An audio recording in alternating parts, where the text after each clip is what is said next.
Sup, nerds? We are talking about Doctor Strange and the Multiverse of Madness. We are going to do a spoiler-free review of the movie, and then we're going to jump into a full spoiler breakdown of the movie starting now.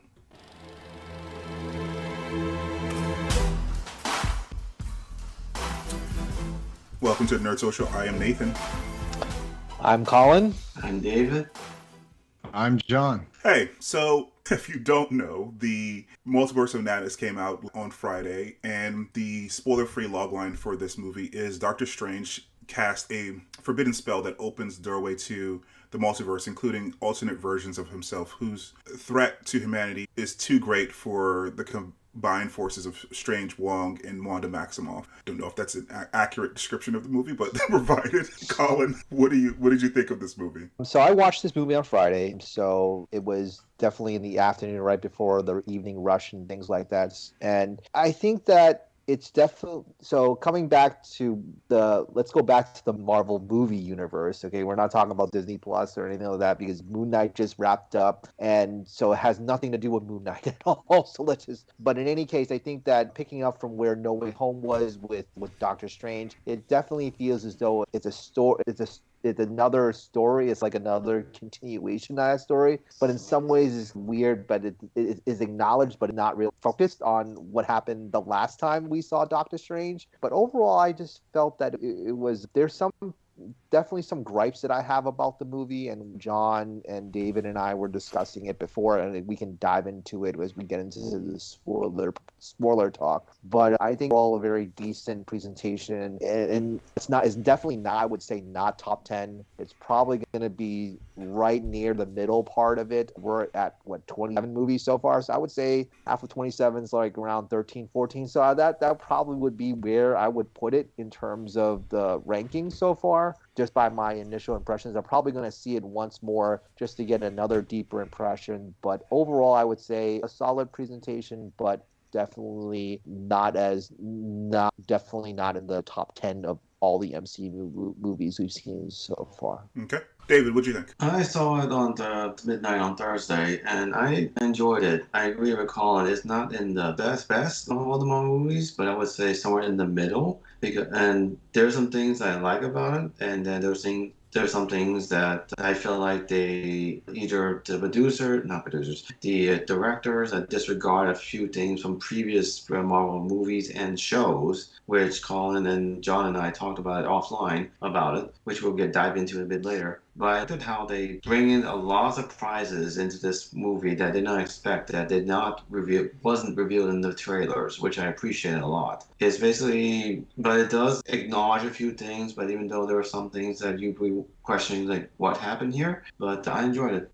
John? I enjoyed the movie as well. Saw it last night with Nathan, and the movie overall, it definitely entertained. However, it's not without its flaws. The more I thought about it after seeing the movie into late last night, thinking about it all day today in preparation for this broadcast, just thinking more about it, there's definitely some things that it made me question. I'm questioning the writers or the director or whoever made the story choices. Why in the world did they do that? Don't get me wrong. There's lots of action in it, and there's a lot of some cameos that definitely geek out, that we can all geek out to as well. Very nice to see that. However, it still left me wanting a little bit more.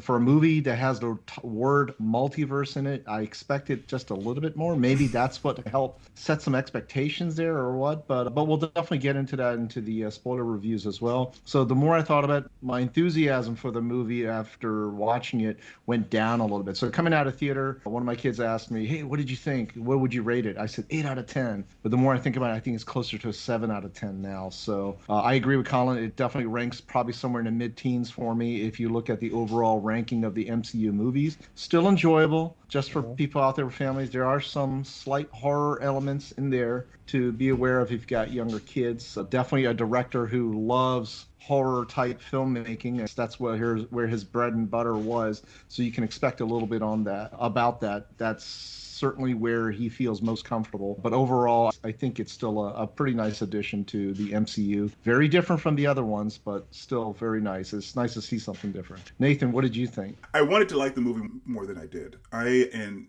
John, you and I were talking about it a little bit after we saw it last night.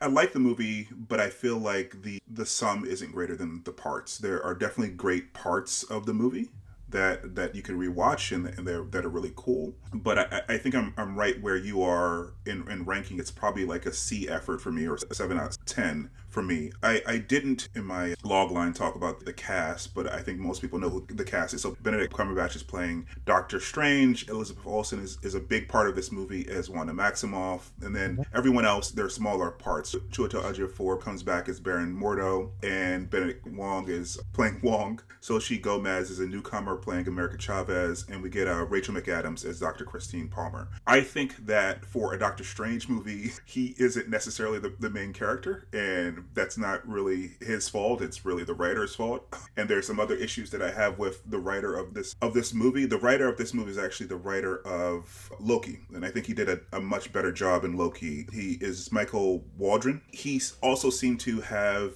ignored or just taken what he cared to from WandaVision, which is a little annoying to me. Without spoiling anything, when we get into spoiler breakdown, we can actually talk about the specifics of that. Yeah, I think that I forget which one of you guys were talking about, whether or not it was the writer of the director. I don't think it's Sam Raimi's fault. I enjoyed this Sam Raimi flares, or the weirdness that he always puts into his movies.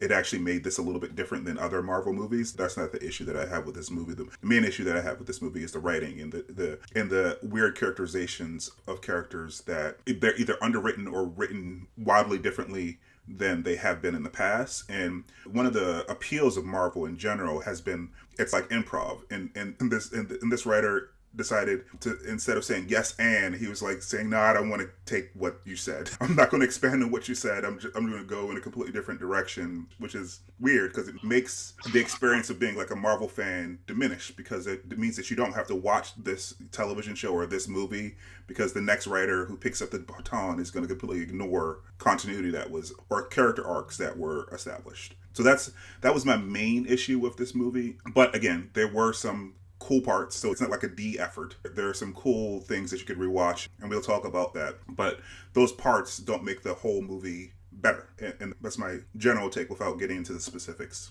of what I felt was problematic about the movie. Any other thoughts before we jump into the specifics? Get into the spoilers. Yeah, let's just get into spoilers. Yeah. All right. What I will say before we get into spoilers is, if you're enjoying the conversation, please comment down below to join the conversation, and like and subscribe to get more content like this. We are pushing towards trying to get 1,000 subscribers on our YouTube channel by the end of the summer, so we really appreciate you helping us out. All right, so spoilers ahead.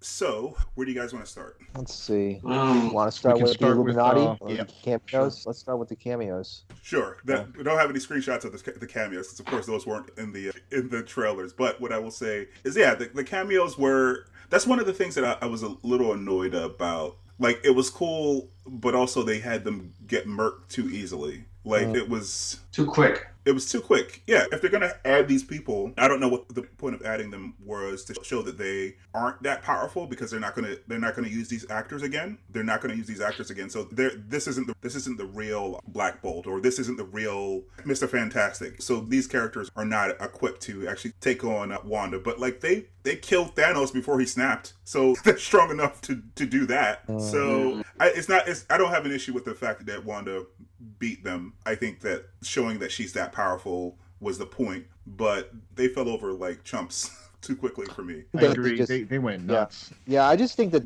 they definitely each of them have their own action scene, as what Blade used to be like. Whoa, let's go to the one enemy, then the other enemy, then the other enemy goes after them. There's no grouping, or let's work together to try to defeat the cop. No, it was just like one-on-one battles, and I was frustrated by that, because it just didn't seem as though it's, I'm powerful enough, I can hold my own, so I can go one-on-one and go toe-to-toe with Wanda. And also, it's very interesting where right before that scene, Captain Marvel said, I think we can take her on our own. It's like, Doctor Strange is like, you have no idea whatsoever. It's perplexing that she said that, but then she got murked pretty. I think Captain Marvel and Captain Carter were at least a little bit smarter than the dudes. They actually hung back a little bit. And they worked together a little, but the way that Wanda was working, she was able to throw Captain Marvel off balance so she could deal with Captain Carter. And then when Captain Marvel came back, Captain Carter was like cut in half. I think they did those two teamed up, but they should have went into that whole thing with a plan. And the other thing is, like, Reed Richards is the smartest person in the world. Why tell Wanda that he could say a word to why say that? Eat your words right out of my mouth. No pun intended. Yeah. Hey, by the way, this is how you kill this guy. Yeah. He gave that away, and then Black Bolt, if he's going to be so smart, why on earth did he even try to speak with no mouth? So he was he was shocked by what happened. It's a weird thing to have a mouth and not have it. I don't blame Black Bolt. I blame Reed Richards. Black Bolt is not necessarily. He's always written as like real regal and very powerful, but not necessarily like the smartest person in the world. He's not an idiot, but I can understand having like a shock reaction to like your mouth being gone. But like Reed Richards, why give away your trump card? That's the thing with Reed Richards. He is very smart, but sometimes he can be a little oblivious of what he's saying and everything. That's the charm. That's like the trait of him in all the comics and every cartoon show and the previous Fantastic Four movies that was done before. Because he's wicked smart. So, That's what he says. And he is not. So he is arrogant. Yes, he is arrogant, but that's not how John Krasinski was playing him. He was playing him as like sympathetic, which is weird because that's not how Reed Richards acts. He's a very cold person, which is why he's always having marital problems with Sue. So I don't think John Krasinski is it for Reed Richards. They need to cast someone else. I don't think he did a good job here. I don't know how you guys feel about Krasinski. John, you said it. Say the line. Say what you said earlier. But he's always Jimmy from The Office. Oh yeah, he's always Jim to me, definitely. And he played him like Jim, anyways. Yeah, which is not it's not the right tone to take with Reed Richards. Reed Richards is very cold, analytical, detached, which is really good for the smartest person in the world or whatever, a tactician or whatever. But it's not necessarily great for but it's not great for, like I said, for relationships and things like that. I don't know. He can act, and he's also a great director. The Quiet Place stuff is good, really good movies. But I don't think that the character he plays in The Quiet Place is that much different than the character that he plays in The Office. I don't think that he has. He is suited to this role. I know the internet wanted it because he looks like him, but he actually has to act like him as well. And he doesn't act like Reed Richards. I kind of hope that the original Fantastic. I was thought it was the original Mr. Fantastic, Ion would be in it. But instead they go with this guy. So I was like saying, oh, okay. And then when I saw how he acted Reed Richards, I was like thinking, I'm not really sold on him being Mr. Fantastic. Yeah. He did pull up the trait as the only thing that Richards that he pulled up, he said something very smart and then he blow it because he's too oblivious and everything. But like you said, Daniel, like Reed Richards in the comics is sometimes cold and detached and everything. Mm-hmm. So because he's sometimes too focused on his work that he lost focus on what's important to him, which is Sue, his kids. Yeah, he's not a great father. He's not a great husband, but he's the smartest person. Yeah, he just seemed like a warm dad, which is great for a person, but not necessarily great for Reed Richards.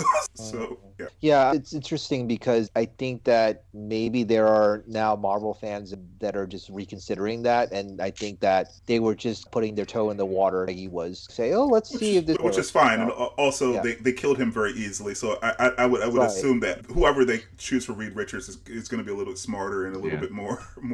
They turned him into a silly string. Yeah, so I think that yes, it's a kind of a nod to the internet and to the fans, yes, but I think that if he was taking a hard look like what we're doing with it, he probably will realize that we're probably going to have to find someone else because of certain elements or whatever. But it could be that John Krasinski can do it. Who knows? I mean, think about it. He's playing a version of Reed Richards, so we won't know how Earth 616 version of Reed Richards will be like, though. So yeah.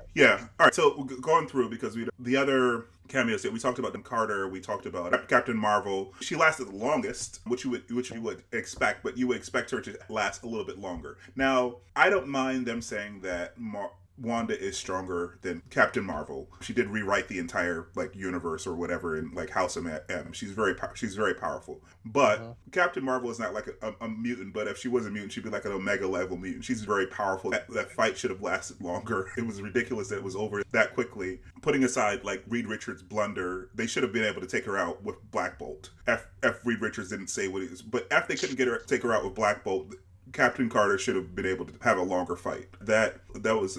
Captain Marvel should have had a longer fight. And then we have Professor Xavier, and apparently the Professor Xavier in this universe sucks because like she beat him on his turf on the astral plane. Yeah. Like in his mind, she beat him. Yeah. There's no Yeah. one more powerful than Chuck in that place. I'm Yeah. surprised about that because Charles Xavier should be the strongest psychic in the world, in the universe, rather. But he was killed in an instant. It makes me like think, are you serious? Yeah, so I think this is also I think this is also not going to be the Marvel's MCU's. I think they obviously killed these people off very quickly because these are obviously not going to be the versions. We know we have a different Captain Marvel, but this is this is like the last time we'll see Patrick Stewart as Professor Xavier. They're gonna cast a different person for the MCU. Yeah, and that's the tease that they brought in with the Illuminati, setting them up in this way. Yes, I know they were trying to establish that Wanda is this powerful that she can dispatch them, but also subverting expectations that you thought they would stick around for a little bit, maybe because of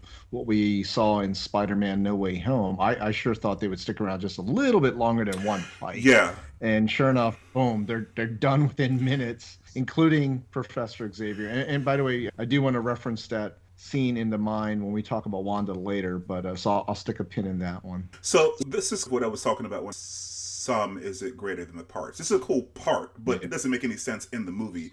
If they were going to do this with these characters, I'd rather they not do it at all, take them out altogether, and then put more stuff about Wanda explaining why she's being a psychopath. Because the cameos inside of No Way Home, these people showed up to the movie and they progressed the story for the main characters. They actually added to our Peter's story. Those other Peters added to Peter's story by bringing in their experiences. These people they showed up just to be obliterated, basically, to show how powerful Wanda was. And we already saw how powerful it was. She took out all of Carmitage by herself. So correct. So it was. So definitely felt more like fan service, which Marvel usually that was just there and out. And Marvel is usually wise enough not to do fan service. Like they usually care about the story first, and that's why this is a cool part, but it's not really doesn't really fit. Yeah. The way they did, like you said earlier about No Way Home, the way they did the cameos, like the Sinister 5 or 6, they brought them in. It's a fan service. But, as you said, it made the story progress. It made sense. This one, Doctor Strange Multiverse of Madness, it's barely a few minutes. And I'm thinking, like, what's the point of having him in the first place? You know? The only thing the purpose of it is saying, let Doctor Strange know there's a greater threat out there, which happened to be Wanda. And they were wiped out, like, instantly. And remember, they kept telling him he's the greatest threat, not her. No, listen to me. And I can see what they were saying. Like she's a terrible threat in this universe, but it also, like, at the end, you saw him using the Darkhold. You saw that he's probably corrupted by the Darkhold. You saw another Doctor Strange destroy his universe, and apparently that's not the only Doctor Strange who destroyed his universe. And that's not even counting the one in the What If show that also destroyed his universe. So I can understand that he's in almost every universe. He's like Tony. He's a little arrogant and goes a little bit too far. So I could understand where they were coming from, but they should have also heeded his warning about Wanda. One more thing about the Illuminati. I think that, again, I stand by the fact that I think they're just trying to do it as a trial. Yes, it is fan service. Yes, we all geeked out when Professor Xavier came out with the X-Men theme from the animated series. It was awesome. It was just completely awesome. Yes, I think that it's still, for me, it was still really cool to see it. Not as cool as, say, the Spider-Man that came out, but yes, it served the story. This was definitely just a nod to the fans. Thank you for your continued support. But yes, if you do too much of it and if you don't advance the story, then you're going to do the cheap type of gimmick type of thing. It kind of borderline almost was a cheap gimmick, but at the same time, I think that they deserve a little bit of grace because they've been doing such excellent stories so far. I think at the beginning, in the spoiler-free section, a C effort is not like a D effort, but you expect B's and A's from Marvel. So I was talking to John about this last night. We rented a theater to watch this movie, and we didn't even really think about it for the Batman. And it's not like I don't like Batman as a character. Warner Brothers, as a studio, has not put out a consistent product. Marvel's product I expect to be at least B plus and above, and this was in a B plus and above effort. So that's my issue. It was, and again, I think it's really down to I actually liked that this movie looked a little bit different than a lot of other Marvel movies. I like that they let Sam Raimi do his thing and do his like horror thing, but I don't like where the writer went with Wanda. She's a homicidal maniac, and we watch. And if you're a Marvel fan, you watch WandaVision, and she's the whole point of that show is for her to go through her is to reconcile her grief. And she felt terrible kidnapping people, and now she's just murdering people left and right, and not even just murdering people like, oh, I'm fighting against you and I'm struggling against you and you won't stop and you blew up. No, she's like deliberately destroying people. She twisted Charles's neck off of his head, basically. She snapped his neck. So basically she became Darth Vader, basically. She just took the dark hold, and basically she has become Darth Vader in this movie. And I know and I know there are people that will say that the dark hold had a hold on her, but like how much of a hold was it that she was at the end of seeing her kids see that she was a monster, took like that. So she made conscious decisions. I don't care how corrupted she was. If she wasn't so corrupted that seeing her kids that stopped her, why it was just too much of a leap to say that she would go from trying to reconcile her grief to murdering people indiscriminately. And who knows how many people she killed in the multiverse trying to chase America. Yeah.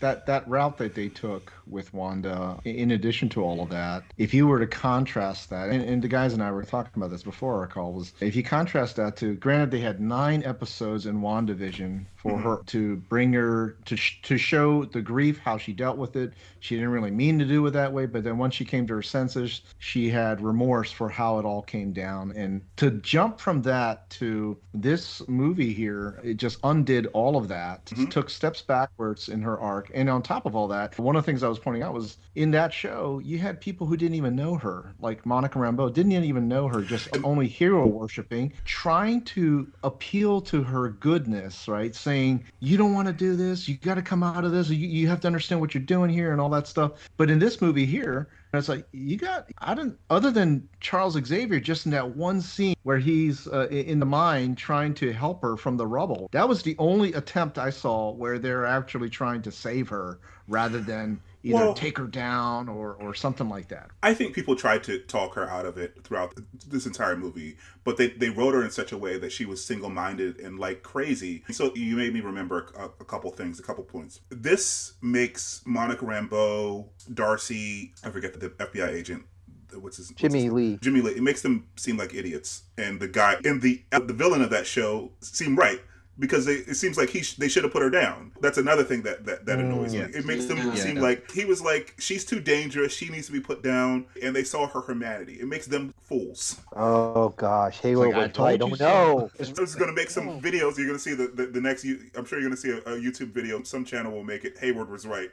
Oh yeah. I'm sure that's the Marvel angle that they always go. Yeah. So that's one thing. The other thing is that I feel like Elizabeth Olsen didn't necessarily protect her character here. She specifically crafted and worked with Schaefer, the showrunner and the writer of the WandaVision, to make sure that Wanda didn't come off as like a crazy woman. She worked with her because that's a trope that's in a lot of television shows, a lot of fiction written by men. She worked with her to make sure that Wanda wasn't just a crazy woman. And she did this movie after the show, and she didn't speak up for her character to say this is not the direction. Maybe you should add some more nuance here. Maybe explain a little bit why she's doing these. She just seems like a homicidal, crazy person throughout the entire movie. Yep. But I just want to go back. It's probably she just turned all dark, and I think that they can try to explain it away by saying, "Oh yeah, the Darkhold had her." But at the same time, you're right, is that they just went full on crazy with her, and we're trying to get away from that. And the thing is, also, I just pointed this out to John. You pointed this out, is that line that Wanda said in the movie about how you, Doctor Strange, Stephen Strange, was able to get away with stuff and kind of have a touch with evil. Doesn't matter. You can get away with it. You got through, you defeated Thanos and stuff like that. You got away with stuff. but I'm not getting away with stuff, and I'm the villain. Like, what's going on? Her points, I think some of her points are valid when she calls him a hypocrite when he does. No, it makes sense. Some of her points are valid, but she's also a homicidal maniac. And like her having valid points doesn't necessarily make her what she's doing right, and also it doesn't necessarily make it make sense given where we saw her in WandaVision. But I think the other point that I was trying to make, and I think that we got from it from our discussion offline, was that whether or not this was reestablishing that type of privilege that a white man would have. Let's think about this, like Doctor Strange, and who's the director? Like Sam Raimi's the director of Doctor Strange here, and a lot of what he's using in terms of his tropes are pretty much recycled from 2000 Spider-Man and Evil Dead. So maybe even within the character of Wanda, it's almost as though he's trying to revisit all these tropes, and we're trying to get away from that. And I think that WandaVision definitely tried very hard to get away from that type of, oh, she's a crazy lady. And it's almost as though like it's a step back in some ways. Is, oh yeah, she went full crazy here. What's going on? What's wrong with that? But maybe they can explain it away by saying, oh yeah, she was under the influence of the Darkhold. But at the same time, it's, but again, Doctor Strange was able to get away with it. Iron Man's able to get away with that. But not her. It doesn't make any sense. Not only that she's trying to, not only she was influenced by the Darkhold, but also she's trying to hunt down America Chavez because of her ability to cross dimensions. That's another thing as well. She's basically combining. She's trying to kill a child. She's trying to kill a child. She's trying to kill a child, and she's killing a bunch of other people. Like, she killed a lot of people in Carmitage. The scenes that I was just showing of the Carmitage like siege. Like, she killed a lot of people here so that she can get the child and kill the child. And I think someone was saying that in WandaVision people were like trying to connect with her. Wong tried to connect with her. He said, why don't you just have America just send you to the universe? It's like, no, I need the power. Just what if they get sick?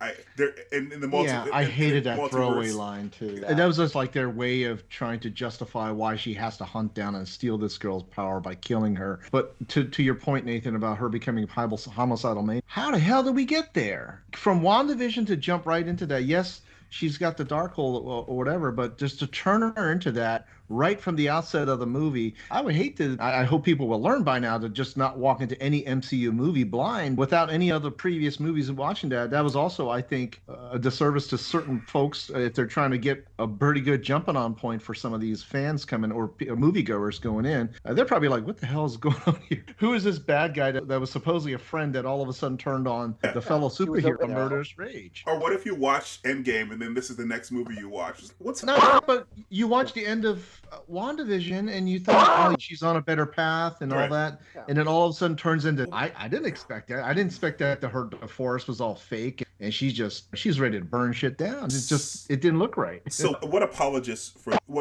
will say is that at the end of WandaVision, at the after credit scene, you saw her reading the Darkhold and her being a little bit corrupted by the Darkhold, but you also heard her children saying, "Help, mommy, help." Now, she wasn't trying to save her children in another universe. She was just going to steal the children. So like they could have taken that thread from WandaVision and written something better to make her motivations more sensible.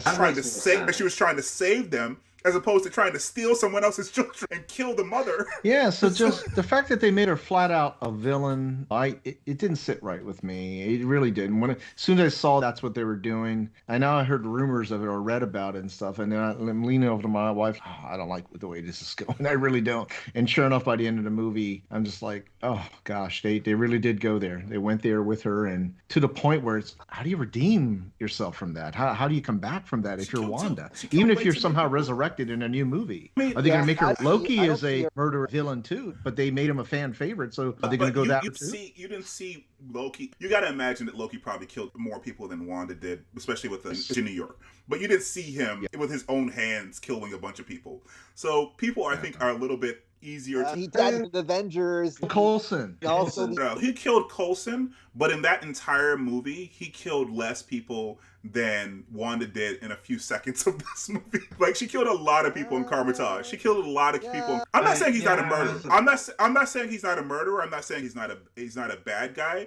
But they wanted to make this a horror movie. Again, I don't have a problem with that. And they just had her kill people in such gruesome and like callous ways. The eye thing, that's probably the worst thing that you've seen Loki do, is the eye thing. You saw her disintegrate someone who was like half alive in Cumberbatch. She turned him to ash. Like, she twisted Xavier's head. She cut Captain Carter in half with her shield. So like, I mean, yeah, Darth Vader. That's what it was. But the thing is that Darth Vader was redeemed. So yeah, he did. It's possible that you can redeem a character that is belonged through WandaVision, but then she went full on homicidal, like you said, Nathan, full on homicidal maniac. At the end, you can have some redemption arc that comes out of that. Sure, but you're never going to look at her the same way. You're never going to. Well, yeah, you never. But we don't know how the fire is going to. If, let's say, Scarlet Witch and Elizabeth Olsen is going to come back again for another Marvel movie, I just hope the writers will do a better job to somehow redeem herself and everything she's done. Because right now, in this movie, Scarlet Witch sacrificed herself to what she has done. She killed every single Darkhold copy in the multiverse and sacrificed herself because she realized the action she's done, especially that she found the Earth 838 Wanda's kids, Billy and Tommy, but they're scared of her, which that actually made her realize and say, "What have I?" And I'm like thinking, "Really? You know that now?" So that's what I was saying. The Darkhold must not have had much of a hold on her. Like people just saying reasonable things to her, couldn't snap her out of it. But the thing is that sometimes people are like that. Is that whether it's her kids or whether it's some type of moment where you have this type of realization. But for the convenient thing is that she saw that her kids were scared, and then she realized, "What have I done?" Sure. And yeah, you can start that redemption arc from that point, from the point of she had the realization. Sure, you can do that, but I just think that. Yeah, I think that scene actually was pretty well acted by Billy and Tommy, and I think that was pretty good in terms of like her kind of seeing, oh yes, you're hurting our mother from our universe, and you've become the monster that you become in this case, and you have to do something to fix that. So I should be clear about a couple of things. Elizabeth Olsen does an excellent job in this movie. She's probably the best actor in this movie, and she does what she can with the material that she's given. The fact that she breaks down is great. It just ignores all of Wanda. The writing ignores all of Wanda. She's not the issue with this movie. No. What they decide. Say they do a terrible job of just trying to. The heroes in this movie do a poor job of trying to talk her out of it. Even Star Wars with Darth Vader, you had people trying to appeal to his good side for Darth Vader, but here I don't think they did. Strange. All he kept saying was, "Your kids aren't real. Kids aren't real." That's the crap he had to say to them, and nothing else, right? There was an article actually that I shared out that talked about that. I think it was Vox that wrote about like how that the Avengers are just coworkers. They're not your friend. They're not each other's friends. They don't. Where are they? Funny in that they were mentioning how Wanda and Pietro and Natasha were treating the Avengers as though they were their families, whereas the guys were like, we're just coworkers. We don't really care. It was a very interesting article, though. It was on Vox. So I think that's that having this kind of discussion and kind of a deeper dive into some of the issues. The writer is actually Michael Waldron, who did Loki and stuff. So yeah, there's definitely some issues, and I think with him, and also with this movie with him, and also I think with Sam Raimi as well. In terms of the tropes that he was trying to again bring about. I think that brings about some bigger issues that MCU writers and producers and Kevin Feige are going to have to address is with each successive new MCU movie, the more and more you have these huge world events or universe affecting events and things like that, where the hell are the rest of them? Sometimes I get they're trying to have their own adventure and stuff, but some of these are big enough to where it's even with WandaVision, seriously, nobody showed up? Nobody showed up at all? I know there was talks of Doctor Strange popping up here and there, but nobody showed up. He was supposed to be the one who did the commercials, and then they decided to write that out. So Yeah. yeah. Just to check on each other. And, but to what you're speaking about in that article, yeah, if they're supposedly family, they sure as hell don't treat each other that way. And if they were family, if Doctor Strange saw her as family and stuff, those kids aren't real. And that's as far as he went. And Yeah, I just felt like could have been more to that. I feel like that's just to the extent that Steven has an arc in this movie, and he really doesn't have much of an arc. If you can read into certain things, to the extent that he has an arc, it's that he needs to be less arrogant. But I feel like that was his arc in the first movie, that he needs to be less arrogant. But like in this one, I guess it was more that you got a little bit about his sister who died in the ice, and maybe that's why he doesn't trust anyone else. And as Christine Palmer said, he always has to cut. So at the very end, he decided not to make the call. He decided to not cut. He decided to give it to America to symbolically cut. She's the one who's going to solve it. That was his arc. So at the very beginning, when he's floating above Carmitage, and Wong is like, be careful with your words, and he goes up there, he's not very careful with his words, and he comes back, and he comes back and he says, nails it.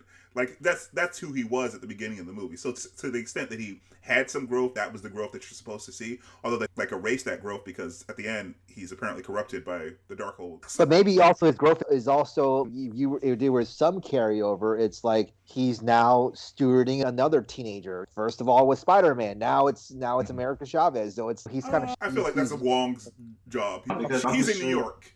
He's basically Doctor Strange has left America Chavez to the care. I'm talking about like in the beginning of the movie. Yeah. It's similar like that, but not like it's like that. But like Spider-Man, he found like he founded Tony Stark as like a father figure, and then later on in No Way Home, he found not kind of an uncle figure with Doctor Strange and everything.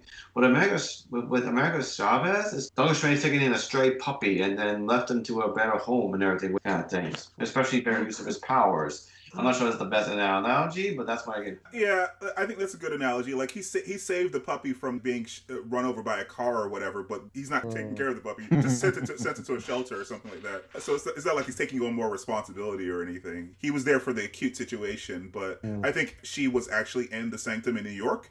That would have been a little bit different. But they don't want him to have any kind of attachments, apparently, because for whatever reason. He has some business in Dark Dimension, that's why probably. Yeah, we've been jumping around a little bit. What else do you guys want to talk about before we... There was the Dark Doctor Strange fight in the dimension that the Doctor Strange destroyed everything. The music, what did you guys think of the music's fight?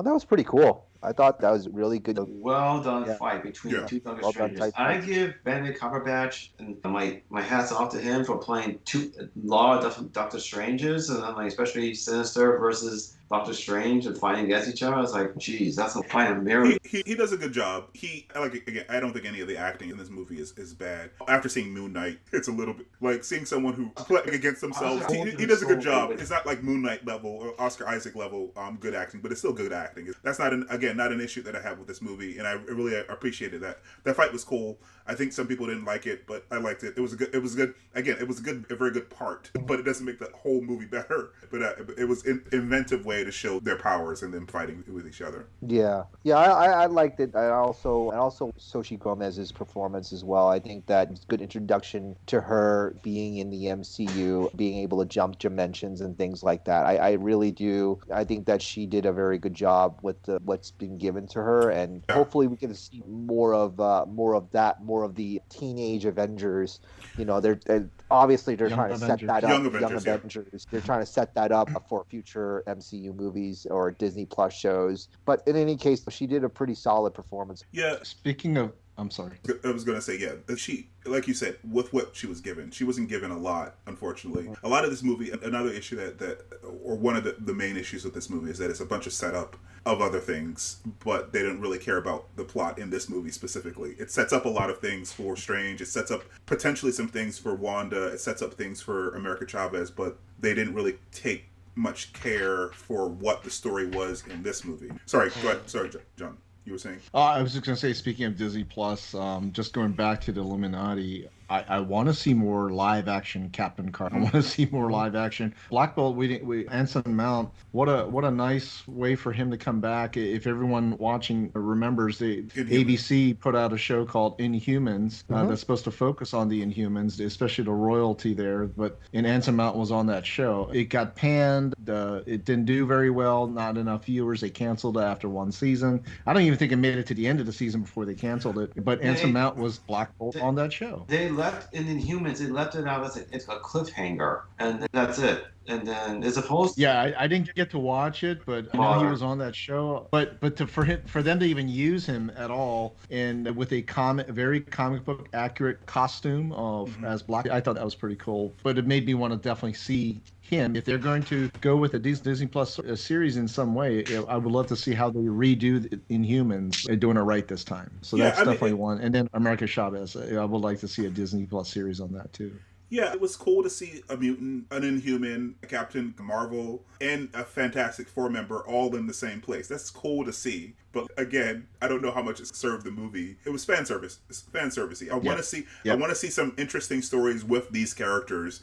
Don't just sprinkle them in and not use them properly or use them for anything substantive. I don't know. I doubt that they're going to do an Inhuman anything for a while. They're still trying to figure out how they're going to integrate all the mutants. I think that's going to be difficult enough for them. I think that if they bring them back, it's going to be... I just think that they're going to try to use the multiverse to try to introduce X-Men because it'll make it it's going to be making it increasingly difficult for them to say, where have you been? And got away with that with Eternals saying that, oh, we're not supposed to interfere because of deviants. Okay, fine. All right, we'll get that. Okay, but you can't keep using expeditionary lines like that with X-Men or Fantastic Four. It's going to have to be some sort of multiverse or trapped in quantum or something like that where they have been there. What I thought would happen was that because we saw Charles Xavier in the Illuminati, I thought that they would probably bring in X-Men 97 into the MCU. Why not do that in a movie with multiverse in the title? Yeah, they didn't really... They didn't really use the multi. So like that does remind me. So this is something that John and I were talking about last night. So when they're going through the multiverse, and see if I can get the screenshot up here. When they're going through the multiverse, when Strange gets pushed in there when they're fighting Wanda, so you see all these hints of things that could be cool, but they don't spend any time any universe except for the 838 universe, like the universe in the Doctor Strange universe. Red is green is red. So you That's see these universe. See all these possible universes that they could have gone through, and then they end up in the 838 where red is green, and then they have the Illuminati instead of the Avengers, or maybe they have the Avengers and maybe they have the X-Men, but the Illuminati is there, and apparently they're not a secret organization. They have a giant building that everyone knows about, which is another weird thing for the Illuminati. Don't forget pizza balls. You gotta have pizza balls. Yeah. I would have expected that they would have been to more than two other worlds, and they probably could have done that if they lifted the Illuminati stuff out of this altogether. Them being chased by Wanda to different worlds and her having to follow along would have been interesting to see. I don't know. I like I said, the writer. Maybe that would have been too comedic, probably, or they probably would have been. I think that they could have played it for laughs and maybe even have Deadpool. You mean mustard in the face? Deadpool was going to show up in this movie, by the way. It would actually be very interesting, and if done right and done comedically, it would be like a cool gag.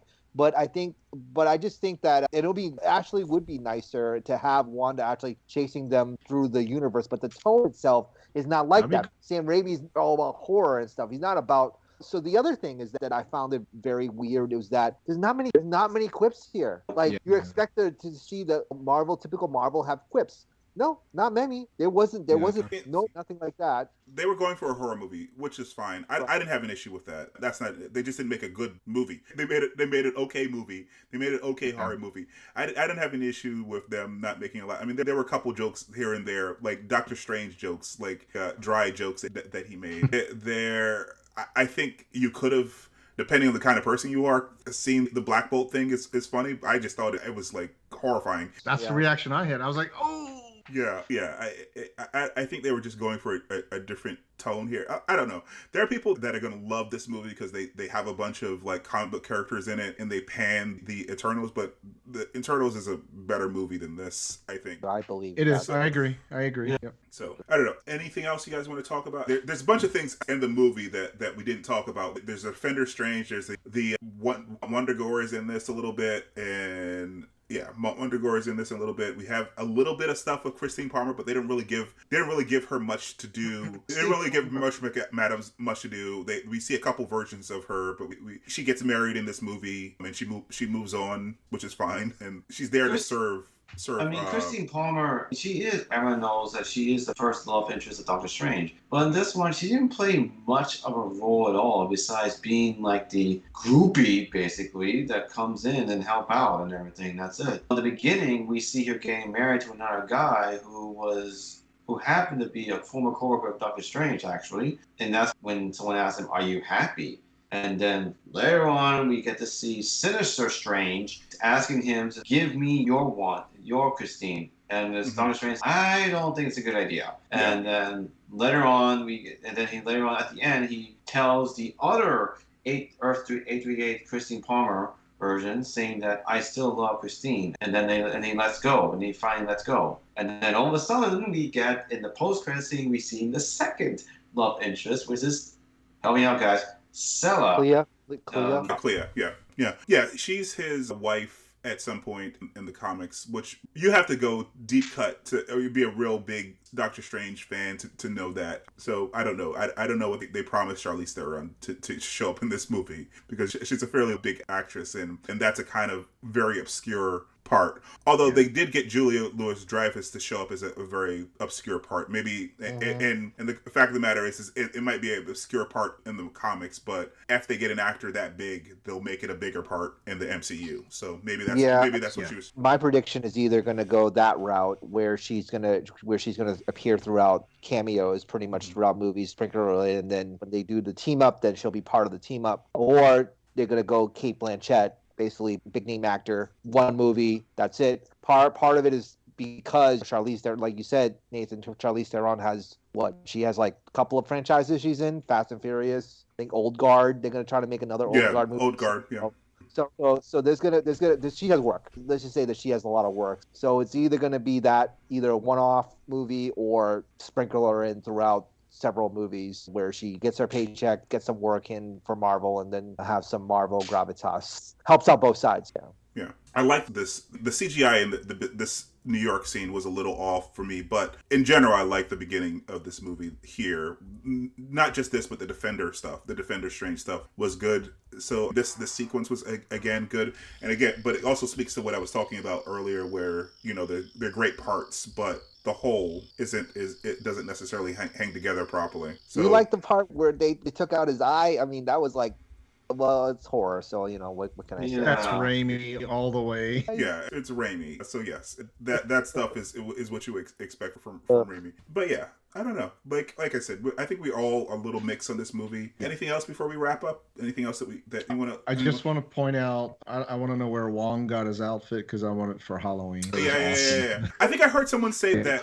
I think I heard another YouTuber or a reviewer say that they didn't update him. But when we were in the theater, I was saying to my wife, they gave him a much better suit. He looks very cool. I like it. I love the colors, the design. I was I want it. One more thing about Wong is that are they trying to make him the new Coulson or something? Because he maybe not. I don't know, but yeah. Because like we talked about before in the previous one, like Marvel brought to the whole space thing with Thanos. But now we're going towards, I think after this movie, we're going more towards the mystic / supernatural kind of thing. Because this movie is all supernatural and mystic in a similar sorts and everything. Well here, but yeah, he definitely has a different outfit here. You can't see it here very well. Go ahead, David. But I'm saying that, but as a Calvin asked, if Wong is a Phil Coulson, I think it's likely because he's been appearing a lot. It's from Shang-Chi and Spider-Man No Way From Home, and he is technically called the Sorcerer Supreme. So I think it's likely he might be the Phil Coulson of this next phase. I feel like he might be closer to, not to Phil Coulson, but closer to Nick Fury for mystical things. Like he shows up in a bunch of things. He's Nick Fury for mystical things. Authority on some of those things. Yeah. He is the Sorcerer Supreme. And Strange, again, showing a little bit of growth at the end of this movie, bows to him in respect. Responsibility. So you think he's going to be in Thor? We don't know. Wong? Now the Coulson theory is going to hold if he or the next theory is going to hold if he appears in the next movie as well, because like you said, David, he's been in Shang-Chi. So, yeah, Eternals, he wasn't in it. But Spider-Man, he was in it. Doctor Strange, so maybe Thor. Black Panther could be a possibility. Ant-Man is is probably going to be more of a science-y movie. I don't expect him to show up there. He might show... I mean, Black Panther, maybe there's some mystical elements there. Thor, there's some mystical elements there, because we're going to see the Greek gods, Zeus and some other people from that pantheon. He would have been a good addition to Moon Knight. Apparently, they were going to bring some Eternals into the Moon Knight, but they decided to use the budget in other places. Yeah, they were going to use the Eternals as a flashback scene, basically, where Moon Knight actually fall alongside them, or they appear somewhere witnessing it. Yeah. Anything else, guys? I'm good. But yeah, overall, it's it's just another chapter. So we close the book on this chapter. Yeah. Wait for Thor in 2 months. No, I think actually we even sooner to that. We get Miss Marvel. We get Miss Marvel next month. And the way, I don't know, I actually enjoyed most of the movies last year, but I got to say all the movies last year were probably better than this movie, even though the Black Widow movie was just weird because they should have done it years ago, and it was mostly okay, and I probably would have had a better reaction to it if they did it right after Civil War when they should have. But I think all those movies were probably put together in a more competent way than this movie, and there was an emotional through line throughout that movie. Even though there is a lot more fan service and cool things in here, I don't necessarily go to Marvel movies to see cool comic book elements. I go to Marvel movies for the storytelling, and they usually are very competent storytellers. I don't know. All right, so if you guys don't have anything else, we are interested to hear what you guys think. So please comment down below to join the conversation. Like and subscribe to get more content like this, and we will see you next time. All right, guys. Bye. Thanks. Bye, everyone.